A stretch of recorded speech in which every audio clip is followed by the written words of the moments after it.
Welcome to IBM's Tennis Insights with myself, Cara Robinson, and seven-time Grand Slam champion Mats Wilander.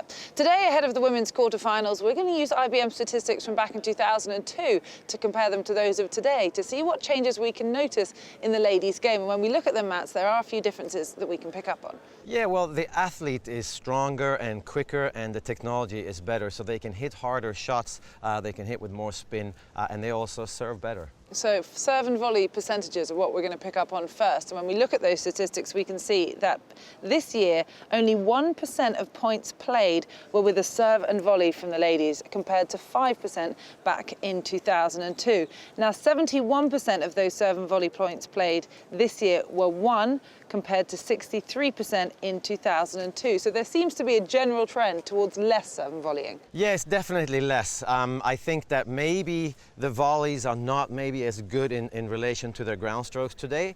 So they prefer to get the big first serve in and then make a point with either the forehand or the backhand. Back in 2002, the backhand was most probably not as strong as it is today.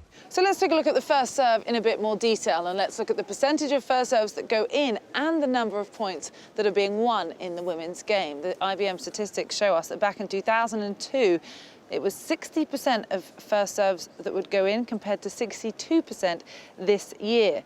And then in 2002, it was 64% of first serve points won, compared to 67% in 2015. So the players are making more and winning more. But Mats, is that because they're simply hitting their spots better, or they're hitting the ball harder?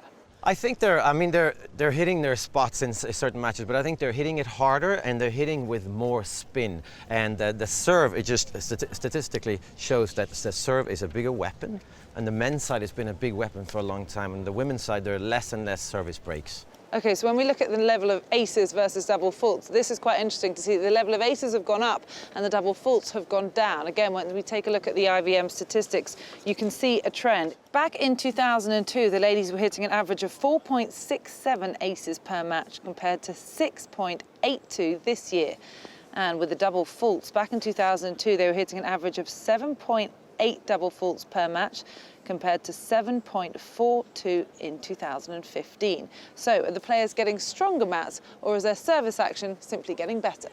I think both. I mean, they're stronger. The service action is definitely better on average. And also the technology helps them, because the strings will give you more spin for the second serve, and the actual racket itself will give you more power. But I think in general, the technique is just a little bit more solid. And are these trends you expect to see continue during the next few years as the ladies' game continues to develop? I think so. I think that the play is getting better and better. They're getting stronger. They're moving faster, even though they're getting taller on average. So in general, the athletes are just stronger and better. Okay, well, we're set for some really good matchups in the women's quarterfinals, and we'll be back tomorrow with some more IBM Tennis Insights.